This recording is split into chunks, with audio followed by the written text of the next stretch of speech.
Hello साथीहरू, के छ हजुरहरूको हालखबर?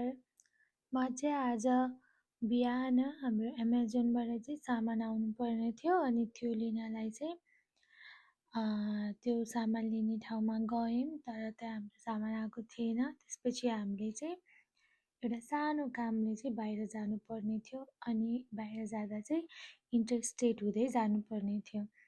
अनि यो इन्टरस्टेटमा चाहिँ यति धेरै हिउँ परेर बाटै नदेखेर हुन्छ नि, हावा पनि आएको थियो प्लस स्नो पनि परिरहेको थियो।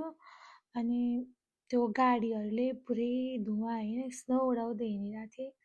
त्यही पनि हामी चाहिँ बिस्तारै आफ्नो उसमा गयौँ। त्यसपछि जाँदै गर्दा त्यो बाटोको बिचमा पुगेपछि त हामी जानु कि फर्किनु भइरहेको थियो। हामीलाई हेर्नु न यहाँ कस्तो छ स्नो।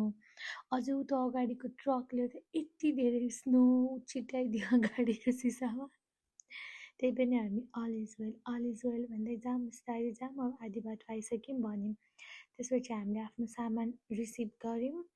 त्यसपछि चाहिँ हामी ओके, अब चाहिँ हामी सर्टकट बाटो जानुपर्छ इन्टरस्टेट नहुँदै भनेर सर्टकट बाटो चाहिँ घर रिटर्न भयौँ।